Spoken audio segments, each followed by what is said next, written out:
Auckland, New Zealand, our first guest was a founding member of the Walkers and Talkers Theatre Group in Australia. You know him best as Captain Crace and the voice of Pilot, Len John Tupu.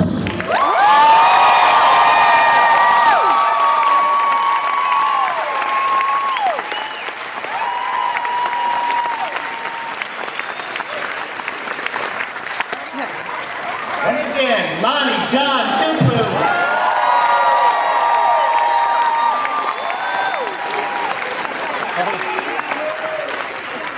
Hold on.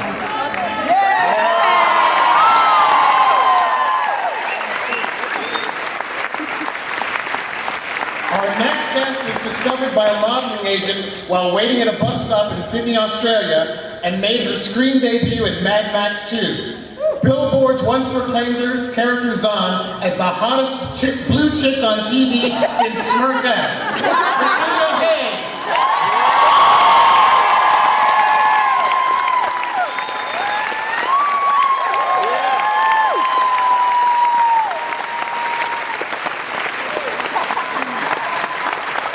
Though American audiences first took note of her in the film Pitch Black, her credits also include episodes of Hercules, Xena, and the last 2 seasons as the lovable thief Vala Malderama.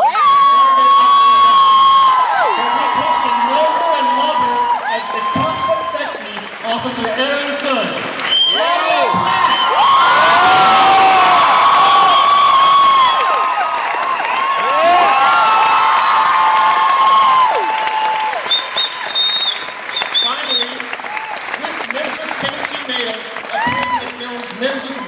And A Kiss Before Dying, but broke through with his recurring role of Sam on Party of 5. After one unintentional trip through a wormhole, he decided to do it weekly on Stargate SG-1.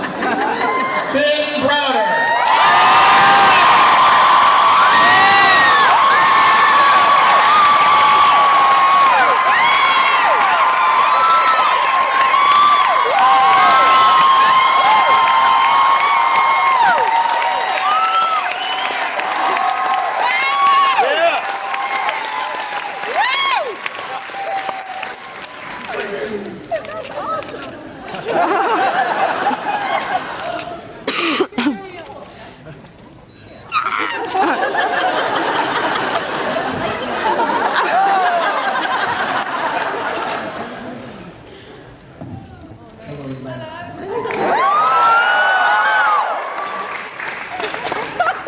It's a reminder that you may be on DCTV right now.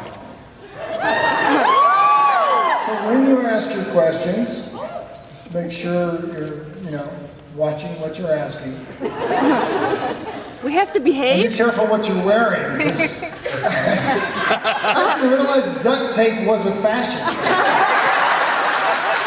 I thought it was just for fixing cars and stuff. It is considered evening attire here at Good to know. I was just going to turn up with my Q-tips on. Yeah!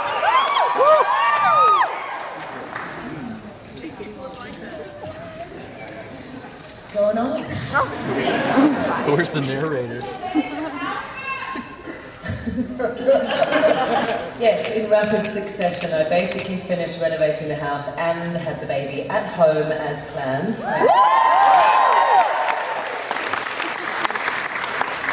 Yeah, you were all very sweet last time when I was here, so thank you very much for your support. We really appreciated the new clean toilet seats. Thank you. Yeah. Well, I threw myself at the mercy of the kind crowds here and said, every photograph that everyone signs gets me sort of closer to being able to put in the budget new toilet seats because the construction workers have been missing a lot when they were working.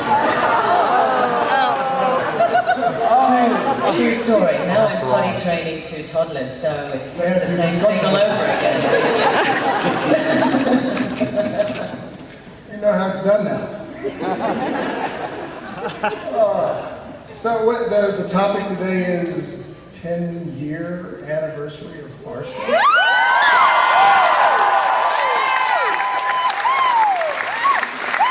Can we have just a show of hands of people who have come to it in the last, say, 3 or 4 years? Whoa. Really? All right, show of hands. Who out here has never seen any FarScape? That woman got us canceled. And there's one down the back there as well. Well, there will be a DVD set of the complete 4 seasons of FarScape released in November. Yeah. So if you haven't had a chance to see it all at one time, in one sitting, which is the best way to do it. Oh, yeah. Yeah. 88 hours of your life, enough coffee, you'll make it through. You'll have an opportunity in November to, top up your addiction if you need to. And speaking of duct tape, it does feature for the first time FarScape Undressed, which a lot of people missed if they didn't see it the first time when it aired on Sci-Fi Channel a few years ago. You'll be able to catch it on this special DVD set. Yeah, that's what we're talking. And we'll be making another special, FarScape on duct tape. Well, those model episodes where you run out of, budget. You can always sort of, have a suggestion from the audience. Duct tape and Q-tips. The fact is Monday, live from DragonCon, FarScape on duct tape. Is there other microphones for the audience to ask questions? Yeah, we'd love to. I think we'd love to hear from you guys. No. Yeah, we need folks to come to the microphones. Where are you? So what are you saying? We're not worth the journey about 10 feet back to the microphone? I'll save your seat for you. Don't you worry. I'll make sure no one gets it. Then I want to say, go Tar Heels. My roots are showing here. I was going to say, somebody give you that? Yes. They're right I have a question. I don't usually wear this color of baby blue or powder blue.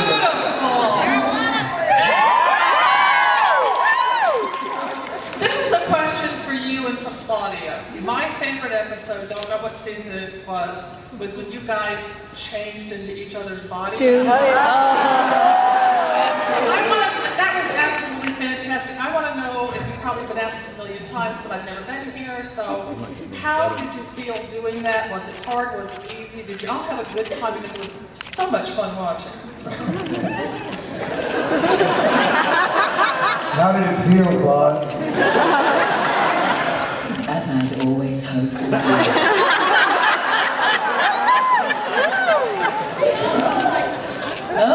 Oh my goodness. My eyes! Thank you for that. They came and asked us, didn't they? At one point they were sort of strategizing about what would be the funniest, for the greatest comedic impact, which would be the funniest combinations and how we should swap through and through whom. And Ian Watson was directing it, so he came and asked us for some suggestions, which is a miracle because normally the actors aren't included in the process. But specifically, they allowed us to improvise as well because it was such a mad schedule that we would find that the scripts weren't necessarily delivered in time. I'm sure you've heard that before, or we were trying to shoot several episodes at once with the second unit picking up pieces from the week or so before. So sometimes we would just be left in a set knowing that we needed to complete the day and I suddenly got louder. So we made up a couple of things, and we knew actually that it was going to get very confusing if we didn't have the prop that they ended up making, which had a photo of us. So they created that as a plot point that Crichton decided to create photos. Kara Pilot produced them, I think, the photos, and we wore them around our necks so that the audience and the characters would be sort of more on the same page about who we were at any given time. I can't remember much else about the process before we filmed it, though, in terms of they decided who was going to be. Yeah, no, the producers, although they did have us record dialogue for everyone else playing our roles, whether anybody actually listened or not, I don't know. I was, for the most part, most of my dialogue was Rigel, so I got to go to sleep tonight listening to Jonathan Hardy in my ear.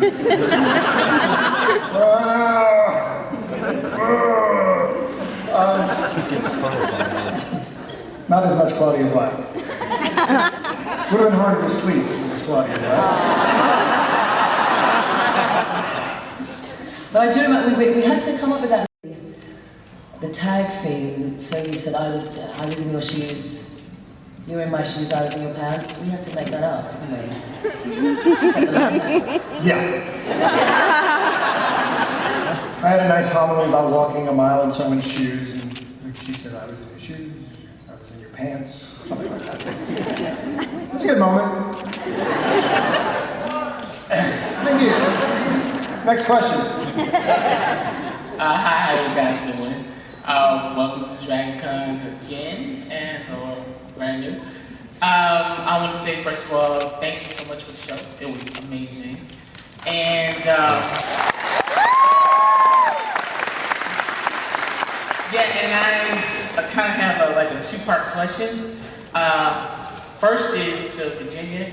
I know that blue had to just putting that on every day had to just be a pain in the ass. So, I was wondering, when was your worst moment and stuff like that? And to Claudia, I'm a big anime freak, so this might be off FarScape, but I knew you did Still Angel Karumi, and I was like, wow, she did that? I was like, wow. So what's the difference between Still Angel and then, of course, Aaron Song, and then, of course, playing Valor on Stargate? I mean, that's just, I love the range that you do, so thank you. Well, ladies first.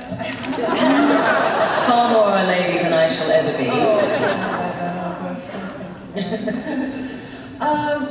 It wasn't, I don't want to shock you, poor sweet darling, but it wasn't a blue hat that I put on. It was just blue makeup. They shaved my head, and actually I shaved it for the very first time.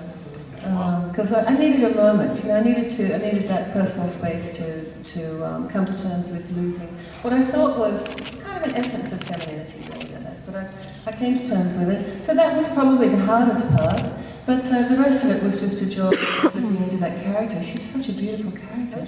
I really miss stepping into her soul every day, really very much so. But to answer your question, the hardest part was really just shaving the hair off the first time. Yeah. Yeah, no one else on the planet or anywhere else could have pulled it off the way that Virginia did. And it was a big decision.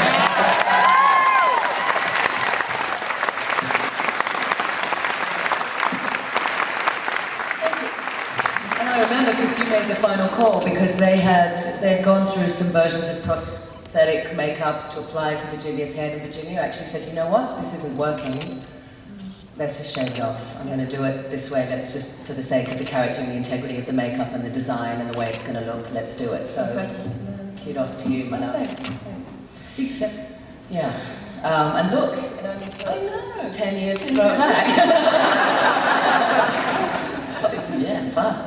And to answer the second part of your question, I was asked to do Still Angel Karumi because ADV Films had the rights to distribute FarScape, so they were recording it and producing the DVD commentaries.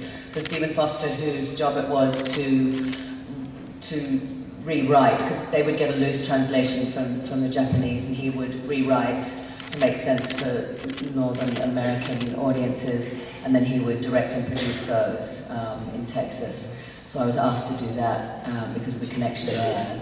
And I mean, actors are always looking for the opportunity to explore their range, and it's luck, and sometimes it's you have to have the courage, I think, to step back sometimes and wait if you don't want to do the same things over and over again. And I've been kind of stupid and greedy, so when people have offered me opportunities, I've just taken them. Whether it's, if I've got something new to offer in that role, I'll take it.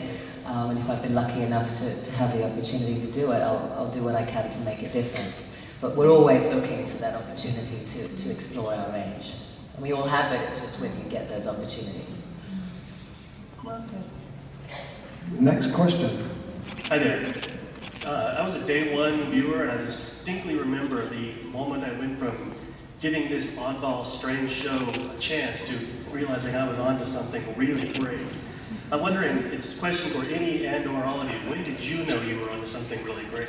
That's a good question.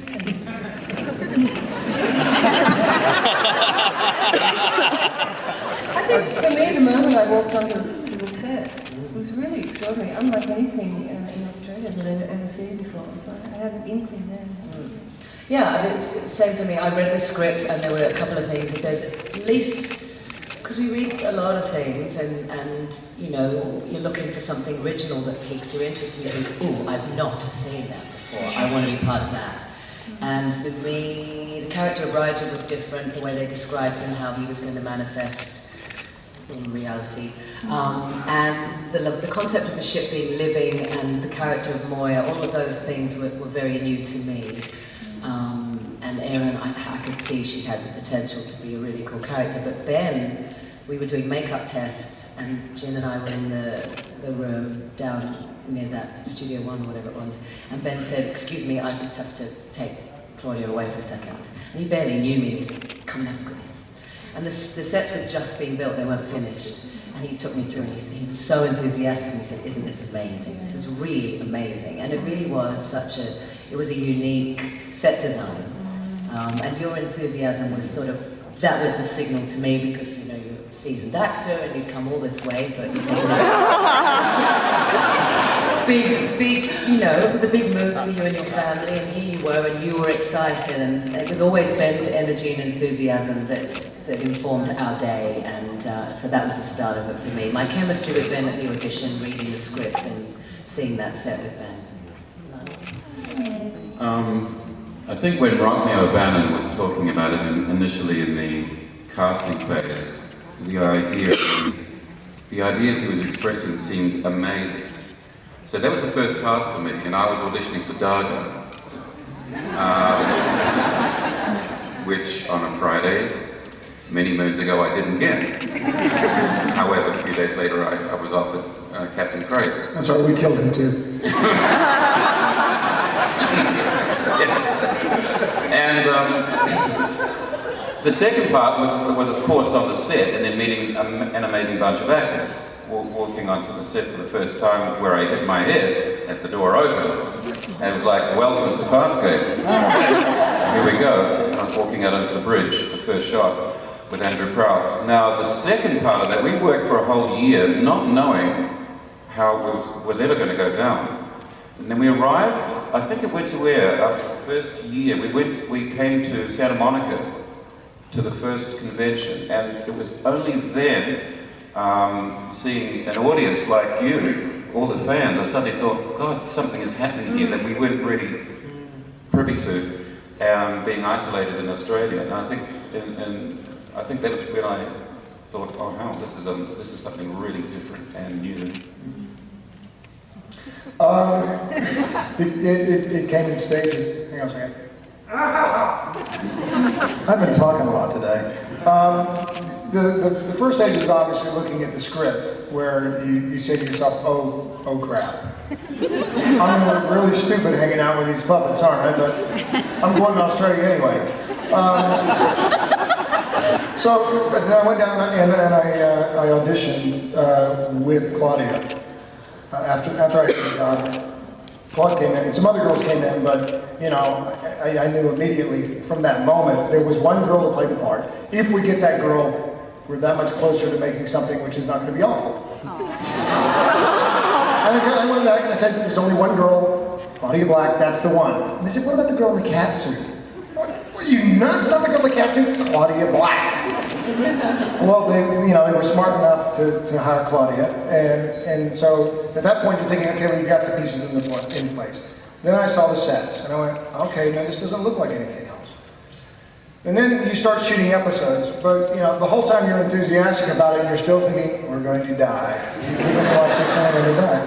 And I think it was, I saw a cut of Back and Back and Back to the Future, which was the first episode that we did that really stretched in a different direction. It's not to say it was a great episode, but you got the sense at that point that we were really going to be doing something different. And it progressed through the whole year. You know, but when I saw that episode, I thought, okay, yeah, now we've got a place to spring from. In addition to all the other talents and all the beautiful stuff. I mean, look, the first time you saw Virginia in her makeup, the first time, you know, Lonnie brought his presence on set, there were just multiple firsts, but at the end of the day, it was really episode 16, 17, 18, 19, where I started to think, if they cancel this, they're idiots. Yeah. First as Scorpius in the outfit, and he came on and he performed, and he had so much presence as well. And I mean, their objective, the Henson Company wanted to prove that they could do very high quality work on a fast turnaround. And they'd also said, the directive was, let's make miniature films. So they hired film people rather than television people. So these film directors would come in, and when we first worked with Rowan Woods, as Ben said, I mean, it stretched us and it gave us an opportunity to really enjoy the process, and the directors were always incredibly respectful of us as actors. So, you know, we had an incredible sandbox to play in, and an amazing budget, and we were always taught on FarScape to ask why not, because that was coming from the top down. So we took a lot of risks. And you know, when you're in that space, you're gonna, you know, if you take risks, you're gonna win some, you're gonna lose some. But overall, the fact that people are tuning in 10 years later for the first time, I think speaks volumes.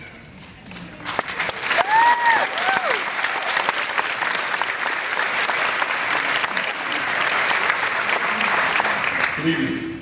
Hello. We've heard a lot about episodes, and I know each and every one of us out here have our favorites, and probably, like me, have a number of favorites.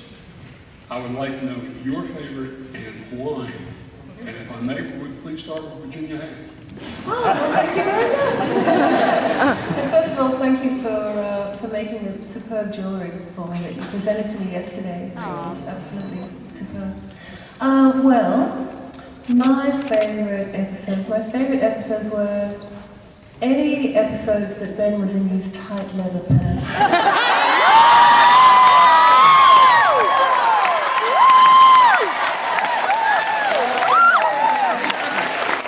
You're on your own there, Virginia. He has his bottom like 2 freshly baked loaves of bread.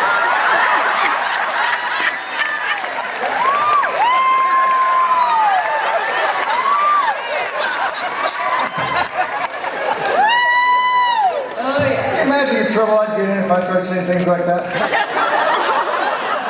I'd go home, the door would be locked. I read on the internet that you said Virginia Hay's ass was like 2 freshly baked buns. Not only am I misogynistic, I'm cheating on my wife.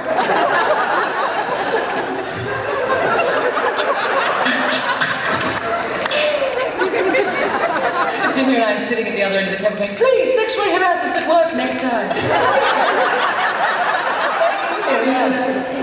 It's not that you couldn't say it, it's just the trouble you'd get into for saying it.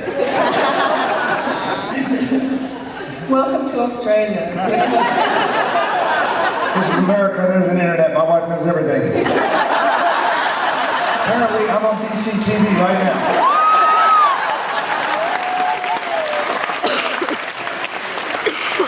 Yeah, this is Virginia and me on the first day. Ben, welcome to Australia. Oops, I think we dropped something.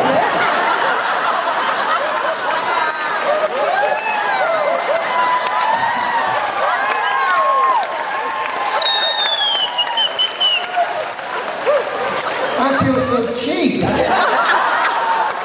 We wanted to feel if you were cheap. We have a whole talking about episodes. I distinctly recall the question was, what's your favorite episode? And why? I don't think my butt qualifies as an episode. First episode of Creighton's butt. Part 1 and part 2. Oh yeah. The left cheek abides.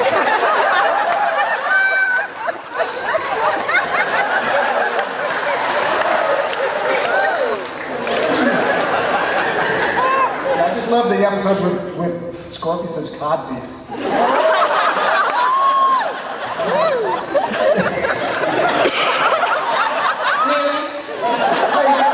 Claude, do you have a favorite episode? 4 seasons, a mini-series, and your favourite episode is the one with Scorpius's codpiece. No, that wasn't my answer. I'm last. Who votes that Ben's answer is next? My favorite episode, and I have a number that are favorites, but the one I remember most fondly is a dog with two bones. Yeah. And I realize it's not going to be everybody's cup of tea, but I love, and you know, when we were shooting it, we were scrabbling to get it done, but I love the beautiful lyrical nature of it. I love the way it's shot, and you know, I think that the coin toss scene, which came out of great negotiations and problems, and out of this tremendous storyline, I think it's one of the really great moments of the series, and I would watch it just for that scene alone.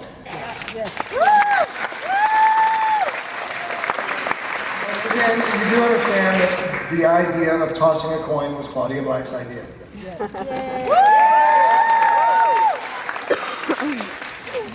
Well, Ben and I had decided, we were talking about this at Comic-Con, Ben and I had decided there were incredible makeups and puppets and all sorts of stuff going on, but every piece of work, everything you do in life needs to be grounded. And for us, we just decided anyway that at the heart of the show was a story about love. It didn't matter about which characters or about who, but it was a love story as far as we were concerned, and that was what we felt was our enjoyable job every day, was to tell that part of it. And so yeah, I mean, Dog with Two Bones for me, I mean, that scene was amazing to do.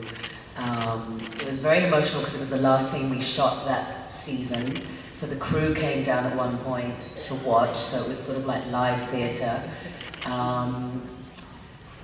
For me, physically though, in terms of fun, we spent a lot more money in the first season doing location stuff because we wanted to really sort of like like an advertisement for shooting in Australia. Let's show these amazing landscapes that we have. And so we shot out at Cornell near the airport on the sand dunes, and we were in these dune buggies and Icarus abides. What? Icarus abides. Yeah, and that to me, it was just unadulterated fun, and it sort of really struck me then that we get paid to do things that otherwise would be completely illegal. Yeah. And there was so much freedom on those days out there, and I really felt I was really lucky to be part of that. Massive explosions.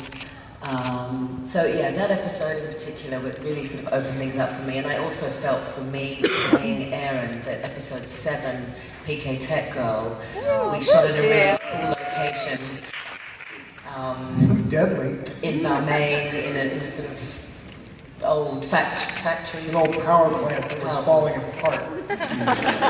It was literally falling apart, but that doesn't stop an Australian crew from going in there and shooting at night when no one can see anything. Literally, the concrete was crumbling, the metalwork was rusting, and it was, you know, and there was asbestos. Asbestos. Yeah, and they said it's okay as long as you don't trample the asbestos dust where you're walking. If you don't lift it off the ground, it's okay as long as it stays. Or as long as you don't breathe while moving. Yeah. But I got to really, I think the best days for me is when I was sort of being able to be in my body and out of my head, because as a performer it can get very easy to get stuck up here, or in life in general. So I'm sure a lot of you would agree, when you're actually doing something with your hands or your body, you feel really sort of in the moment. And being able to rappel down and have those little sort of, you know, it was my little homage to Linda Hamilton in Terminator. That was such a sort of thing for me, seeing that film as a kid and saying one day I want to do that sort of work as an actress. So for me, doing PK Tech Girl was the beginning of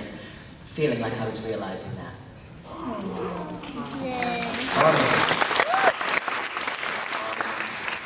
I think I just have so many moments shooting FarScape that it's very difficult for me to just choose which are the best. However, I do remember one of the quieter scenes that I absolutely love and remember with Ben is where I'm sitting in a cell and having this quiet conversation with you, and that for me, everything kind of stopped in terms of full-on action, and we just sat down and talked and listened to each other, and that moment for me was wonderful. You know, yeah, just the sitting down. The end of season 1. Family Ties. Yeah. It's the end of season 1, right? Yeah. Last episode of season 1. Should have won an Emmy. Sorry? Should have won an Emmy. Absolutely. And it's just, you know, one of the craziest moments I remember was when I was on set, and I think it's Won't Be Fooled Again. Ben is in the surgery, and someone, and I'm Gordon, police officer Gordon. Someone on set who had a dog thrusts a white tiny dog in my hands and says, "Here, try and work with this." And the director kind of agreed, and I went, "Okay." So I'm standing there, and Ben's on the chair there, and all I hear and remember was action. And I'm saying my dialogue, and I'm kind of going, I'm not too sure what's happening here, but I hear cut. And I go, what the hell is that, man? And I'm holding this dog, and there's this enveloping cloud of dog fart, And the wrangler takes the dog from me. And we go again for take 2. And I'm going, wow. And I realise he's feeding him these liver pellets to keep him quiet. We go, stand by. Action, take 2, and action. So again, and I still don't remember what I was saying, because all I remember hearing was this such, quiet. And I'm standing there going, oh, God. Trying to keep a straight face, do the lines, Ben's line there, and cut. That was one of the funniest moments for me. It's just crazy. Won't get fooled again. Next question.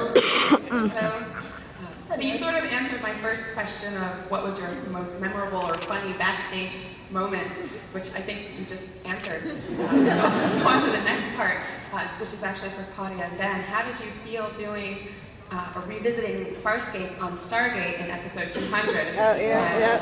And actually for Ben, how did you feel playing not your character, but letting Michael Shanks actually be the real love interest, as that was her love interest in the show? So how did you feel being bumped? Hammer down.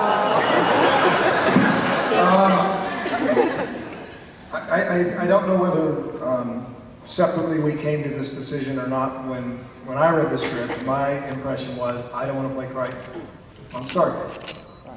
It was, as fourth wall as that episode was. I didn't want to be, I didn't want to do that. And and at the same time, I don't really think that it was my writer brain said, who would Vala cast as Crichton? So there was certain negotiations around that. Now, Claudia, what was your take on it? I thought they were treading on very, very fragile ground. I cry a lot about stuff like that. Sorry? I was crying a lot in those days, So I just sort of watched with interest. I thought, okay, I'm not gonna be defensive about this show, which I'm enormously proud. I'm happy, I can have a sense of humor about it. I can appreciate the way they described it in the scene, the cameras at a canted angle, there's steam, there's smoke, there's, disaster everywhere.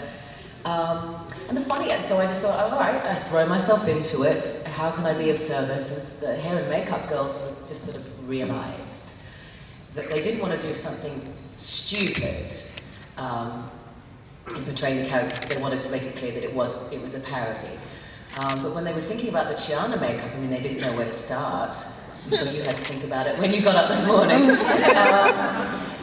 And I said to them, you know what, there are a couple of tricks, and if you're interested, if you want to know, just let me know, because I observed the process as it grew over the years, the things they tried, the things that worked for them. And so although it was so funny that information became useful in such a different context, so I would hear the girls saying, you know what, I walked in one day and Gigi's wig was hanging upside down, and they went through this whole process at the end of the night where they would wash it and then hang it, pin it on this thing. And I said, why do you do that? And they said, oh, well, we find that it gives it a lot more volume in the morning if we hang it upside down overnight. So I started telling them all these things. I said, they got a white wig and they dyed the roots black to give it depth and all the, I won't give away any more tricks of the trade. But it sort of became a useful way to become involved in it, and those things worked, and I thought, oh, well, that was time well spent in the makeup room for all of those years. And it was fun to do. It only lasted a couple of seconds of screen time, thank God, because I felt like I was sort of making fun of one of my best friends.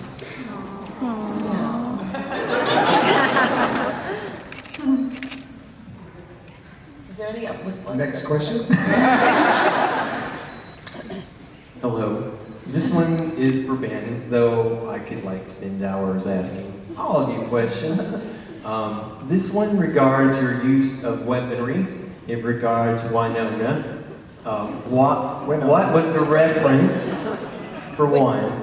And two, why was it so important that you gave a name to something you were using to do such, damage and things that you wouldn't normally do in character to other people?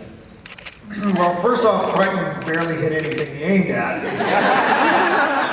It was a rarity, so it was Crichton's penchant for naming things. To ask where the name came from, we were on set one day and there was a Johnny Depp thing going on, an Edward Scissorhands look. And we were just talking about Johnny Depp, and he was dating Winona Ryder, and I said, Winona's such a cool name. And so we got into the scene, and I hadn't even thought about it until we were shooting, and we're talking about the gun, and I just went off on a tangent about Winona is very reliable. Winona we never mentioned, and I think only then did I think that's a great name for a gun. It wasn't like I sat down in the car. But I love the fact that Crichton named things. I have a college roommate. He was in the room tonight somewhere. And he named his car. He named his car. Always named his car. Every car he had, like his car in college was Betsy. Betsy was very unreliable. I don't know why he came with that name. So, it's not like I came up with anything new. I had a roommate who used to name stuff. I almost violated the DCTV rule. Kids, quick, turn him off. He's cussing on TV. That is where that came from. And it came out of Crichton's penchant for naming things, which basically I sold to my college roommate, and so I'll be owing him money this evening. And I'm pretty sure we're going to have to sort of find someone who can corroborate with my version of events, but I'm pretty sure that at one point early on in the show, Ben mentioned his roommate's name. Never made his screen up. Because you mentioned, what was the episode called? I've got baby brain. It's my excuse. We go to Earth. The Earth episode? I mentioned someone else on that one. The first time, I know you mentioned someone else in that one, but there was a time I'm pretty sure you mentioned your... I would liberally borrow from people I knew, so it could be a dangerous thing. I might mention your name for some reason. Unless you really want to be mentioned on a sci-fi show, in which case, good to know me. Next question. Hi. Throughout the 4 years of FarScape, all of those episodes throughout the seasons have entire... Please hold. Ben's got a very important call. I'm getting a text message. That was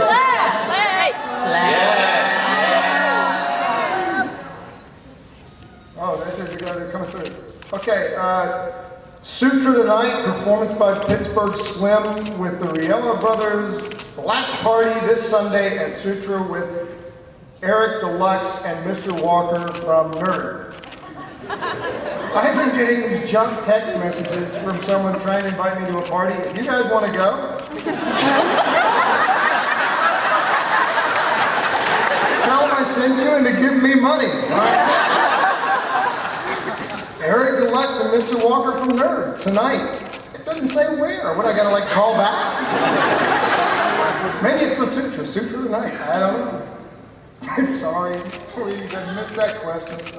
I owe everybody in the room a beer.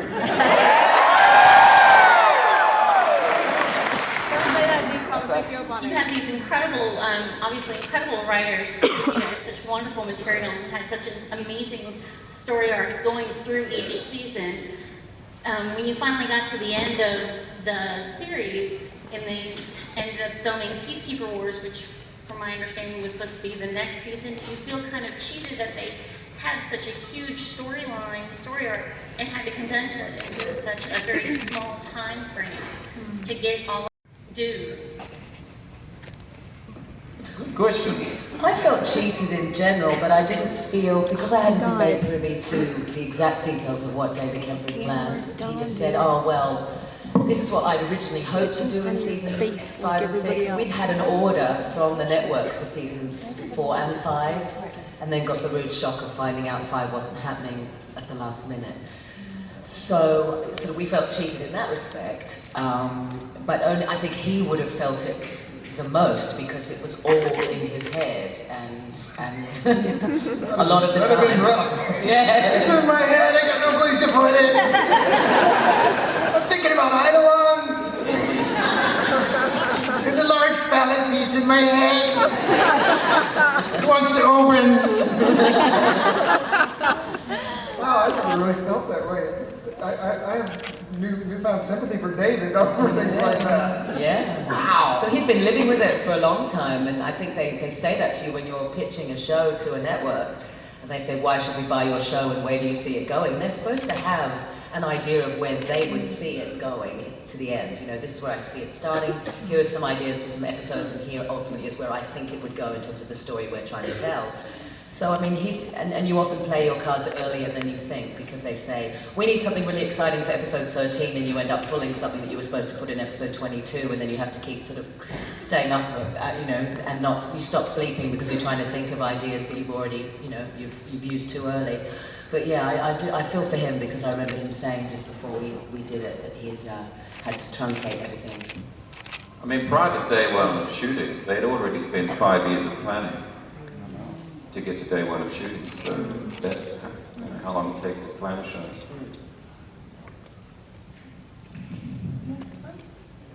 Hello? Hello. Hey. Hi, this is, it's kind of quite a privilege. This is my first con ever, and I get a chance to meet you guys. Oh, welcome. Let's make it very welcome.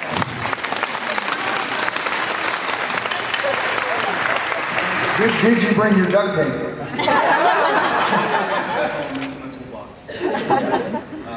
My question is actually sort of about language. You know, you get that injection so that you can sort of speak, for the most part, with each other. And yet, words like frel came about, which everyone knows what it was, but you know, the alternate swear words making its way into TV. And I think FarScape seems to be the first one that actually did that and kind of caught on and like, you know, for Battlestar Galactica and stuff. So Well, Battlestar Galactica did it in the original series. Right. Oh, they did? Yep. Yeah. Oh, okay. Was there any significance of picking that up and using that, or how did you feel about using words like that? No problem. I think I got Frill first, didn't I? Yeah.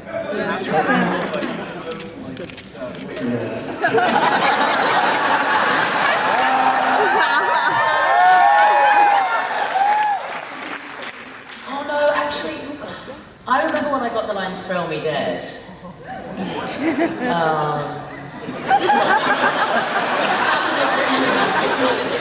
And I remember, because they wanted us to do, I just remember they wanted me to say yachts at one point, and I said, you know, it seems to me that Dargo's there's a certain cadence to the words that he says that can't be translated into English with the micros. It's not sort of, you know, it's not being translated properly in Crichton's head, so what else can't be translated? Well, it's sort of, you know, Rigel seemed to have Yiddish-sounding words, Dargo's had a certain cadence as well, and so I sort of said, can I keep Frel? Because it was the cleanest, simplest, you know, it just seemed like a hard word that fit in with Aaron's personality, and I used the Frel out of it, and I loved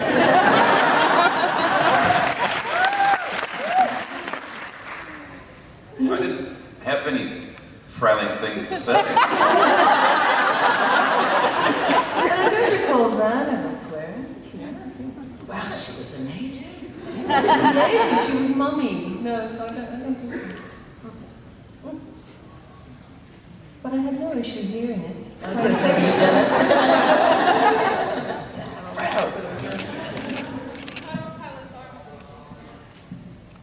Cut off pilot's arm. What's that? Say that again? Did I know? She would never do that. She's not really Australian. How did you bring that up. That was a very proud moment. Very embarrassed about Been debased by your foul mouth. Next question. Real quick, just want to let everybody know, 10-year anniversary party, 9:30 p.m. in the Con Suite here in the Hyatt. And my question to all of you is, we as cons, we always get... Sorry, everybody's going to the suture party. Because if anyone shows up at the suture party, I'm buying a beer. Okay, go ahead, where's the party? Well, if your GPS gets you there, you know. My question to all of you is, we all get weird looks when we say, hey, we're going to DragonCon or Comic-Con. How do you pitch to your family, hey, I'm going to be on this sci-fi show? Especially for you Australian actors, because I understand you guys don't really get a lot of those shows there. Are you talking about conventions? No, for show itself. When you went back to your family and say, hey, I'm going to be doing this new sci-fi show, what was their response? Oh, well, no, that was great. Thank God. My father said, oh, that'd be right. Typical.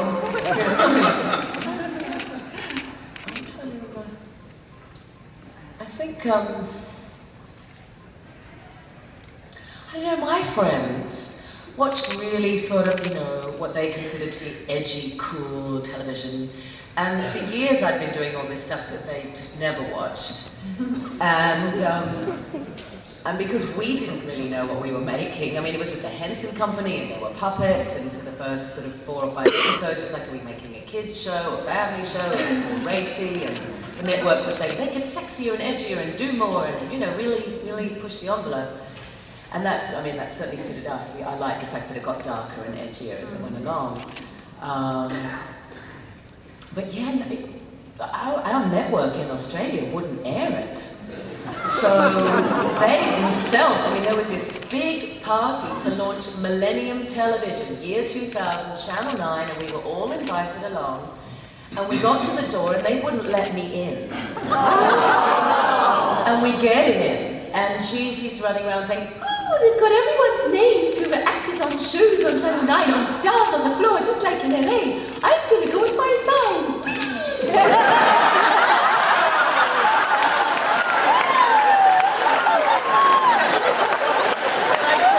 Grab her, but first she ran off because I thought, oh, don't let our little child go off into this cruel, cruel world.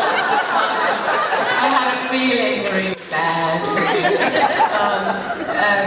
Of course they sort of, the lights went down and they promoted the son of the mogul who owned the network, introduced Millennium Television for 2000.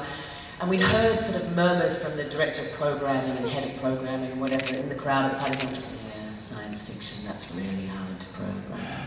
As we walk past. So they show this montage, and our show just wasn't featured at all. And they had the newscasters going. I mean, really, this is high production value. Newscasters in action slow-mo. Yeah. And I turned to Ben and I'm like,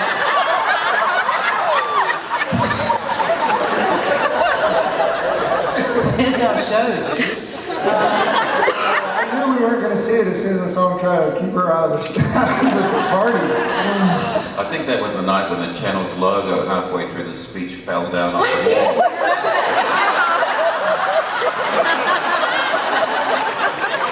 The short answer is nobody knew we were doing the show, so we didn't have to explain it. Right. And if you told them you were on this show, they never saw it. But Anthony and I went to see Galaxy Quest, and I'm sure you did shortly. We all saw Galaxy Quest around the same time, and we were sitting in the audience laughing and kind of crying at absolutely everything. And the audience in Australia just sort of, I mean, in the movie theatre, they just didn't seem to get nearly as many of the jokes as we did. And that was a really bizarre experience. I sort of nudged Anthony and said, they don't get it because they're not living and breathing this every day. And it was so well observed. So it was a really sort of, it was like living and working in a vacuum for a long time. I think when they put it on to where cricket was happening at summer, so nobody saw it, then there was a huge break, and then the next time they put it on was the opening of the Olympic Games. Hello? The Sydney Olympic Games. Yeah. We got to cross in the opening ceremonies of the Sydney Olympic Games. Who do you think won? You're on the other channel. At one point they played it, so I think they played almost every single episode all night long. They played something like 6 episodes per night, just to From 11 o'clock at night. Fulfill their obligation. Yeah. Australia, love it. This is a country that has a commercial that I never forget. When I'm thinking about Australia and sort of, the state of our industry, I always remember that commercial for, I don't know what it was for, some kind of warehouse sale that would say, bring your truck, bring your trailer, bring your wife, and save.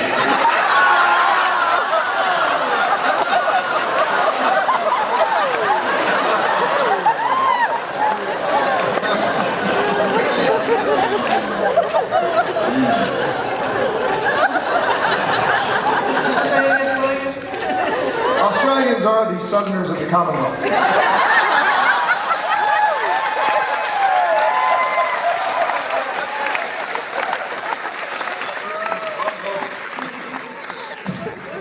Next question. Hello. I'm Southerners, evidenced by my speech patterns. Bring your wife. Bring your trailer. Bring your dog. Okay.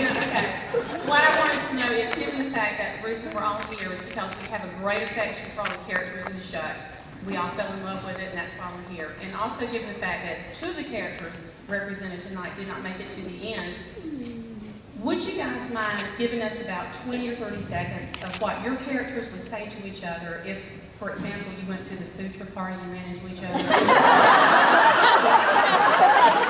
Went to the what together?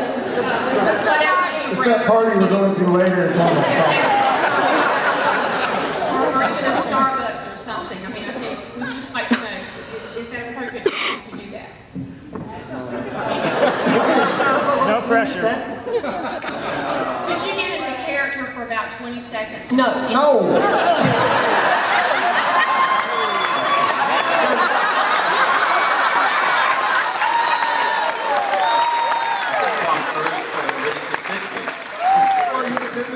Beyond the perils of trying to do that, do you understand what Crichton might get up to if you give him 20 seconds after a 5-year break?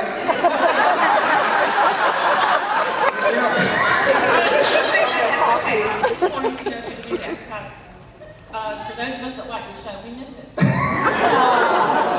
Isn't that the whole point of Dragon Con, is that you guys get to dress up and do that 20 seconds or sort of 20 hours? It's no longer our responsibility, the torch has been passed. Yes. So as soon as you leave this stage, we expect you up here, Crichton, For someone with a Carolina t-shirt, that's okay.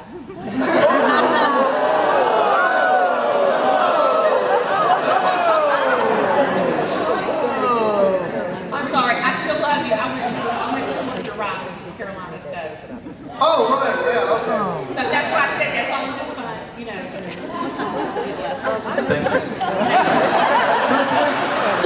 This shirt it was given to me generously yesterday. First, it's from North Carolina. I am from North Carolina. But the other thing, I heard in Atlanta today, if you were wearing a university t-shirt, you got free Chick-fil-A. Is this true? Because I know where I'm going. It's Monday. It's Monday? Yes, sir. Really? Oh. I did it on Monday. I just sit on the head of the plane. You guys haven't had Chick-fil-A yet? Oh, yeah.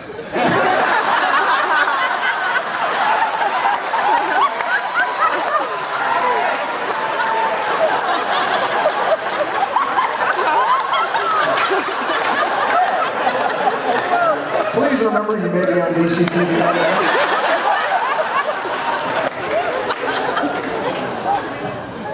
Hi.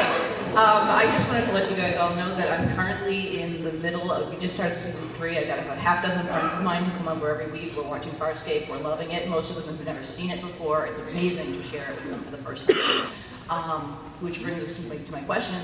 When we get to the episode with Juliana Drenway's crew, John began calling her Pip, and when asked why, he replied, my favorite traveling companion. At the end of the episode, we all asked each other, anybody get that reference? I don't know, I don't get it. So we went to the internet, as all good geeks do, where we were assured that it was a reference to Great Expectations, Pippi Longstocking, and Gladys Knight. That up and give a definitive answer to what that is. You thought a lot about that.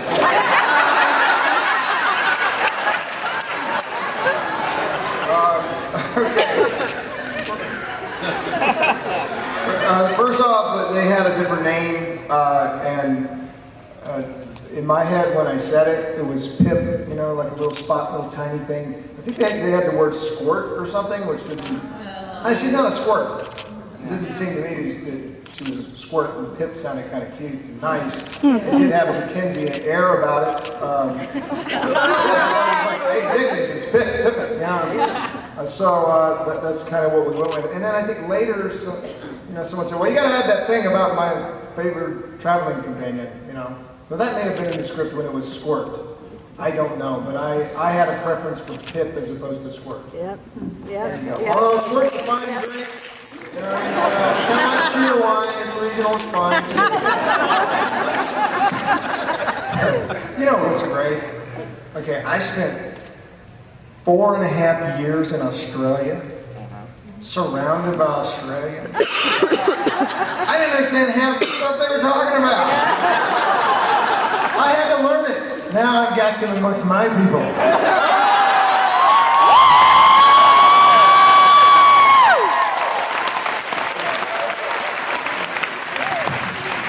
So I just want to thank you guys for being here. This makes it for me.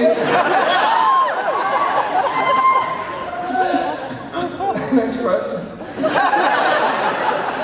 First off, I want to say all of you did a phenomenal job on the series, and on a second note, particularly Ben and Claudia, you brought the fun back in SG1.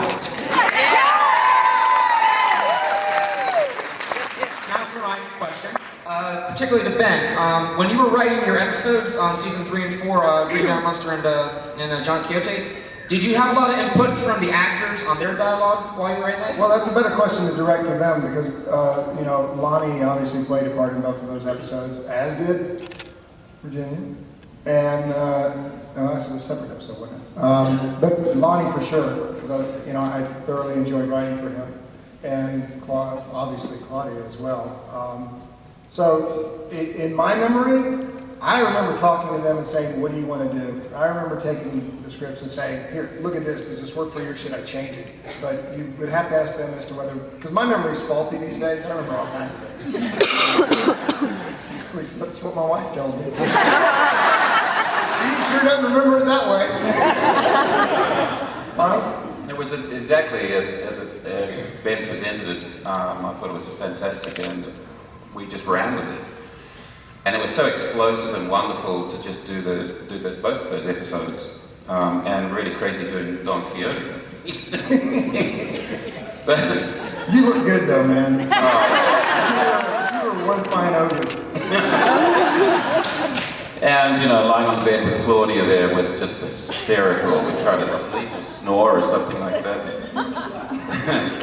Just going for takes and we couldn't keep a straight face. It was very funny.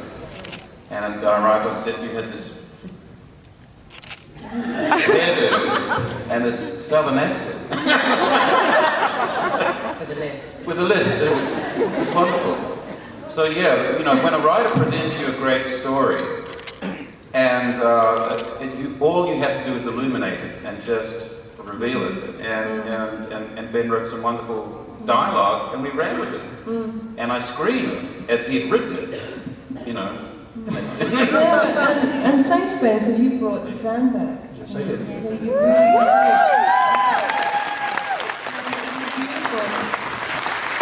It was very beautiful for me. It was hard for me to stop crying all the way through. And the worst part was looking into Ben's eyes when we were doing a two-shot. Oh my God, it was so hard. Because he had tears in his eyes, I had tears in my eyes. In the middle of the scene too, it was really, really tough. But it was so beautiful to be back in the character. Thanks for bringing me back. No, my pleasure.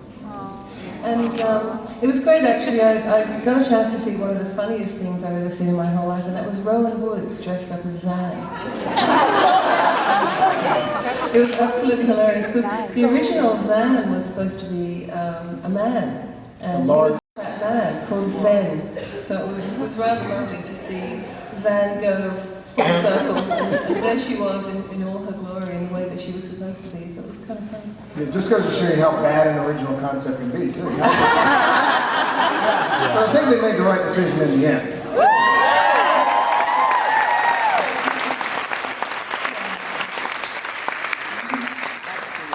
Next question. Hello, first of all, go Heels. And two-part thing here. First of all, for Sunny, it's I remember you did two different characters, and I didn't realize until I watched a good ways into it. And I was just kind of curious as to what the process of slipping from one character to another, if they had to do both of them back to back, in this session or anything like that.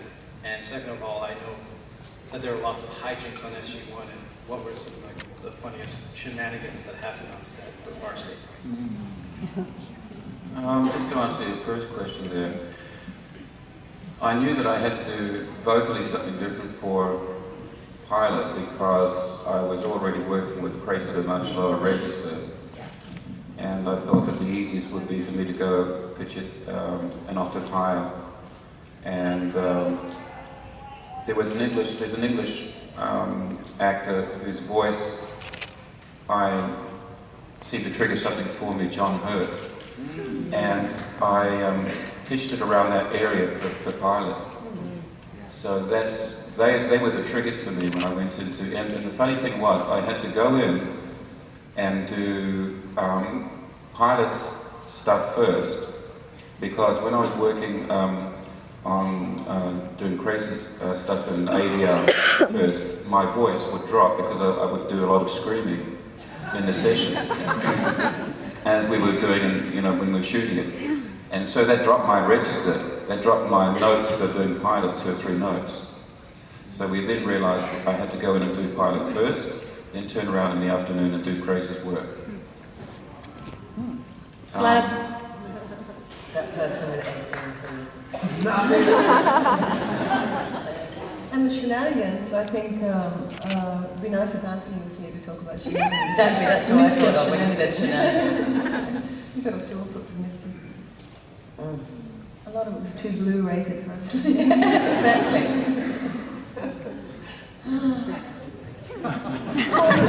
Nothing funny ever happened on the set, that's what we're telling you.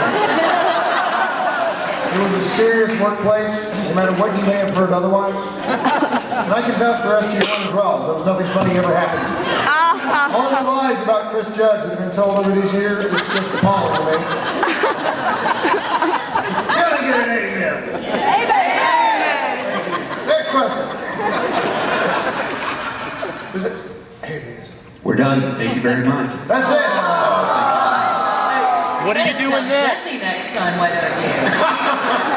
What are you doing next? What are you doing next? Okay, first and last. It is amazing that you guys are here. It is wonderful to me. And, from the bottom of my heart, thank you for being here.